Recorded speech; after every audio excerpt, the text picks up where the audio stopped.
নমস্কার বন্ধুরা, শান্তির পরিবারে আপনাদের সবাইকে স্বাগত। আজ অনেক দিন পর আবার নতুন এক ভিডিও নিয়ে এলাম। লক্ষ্মী পূজার উপলক্ষে বানাচ্ছি খিচুড়ি, লাবড়া এবং পায়েস।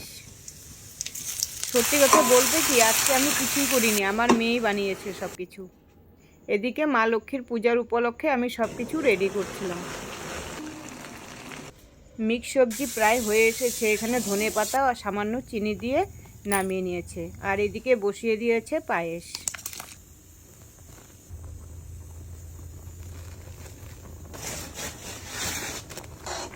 এদিকে পায়েসও হয়ে এসেছে। কাজু, কিশমিশ, পেস্তা দিয়ে গার্নিশ করে নামিয়ে নিয়েছি। এরপরে ভাজা হচ্ছে লুচি।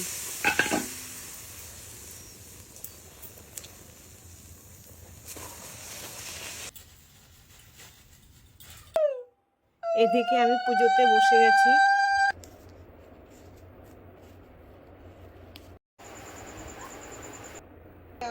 কহিতেছে নানা কথা সুখে আলাপন। পুজো শেষ করে এখানে সবাই মিলে অল্প প্রসাদ খাচ্ছি। আর চলি, আবার দেখা হবে।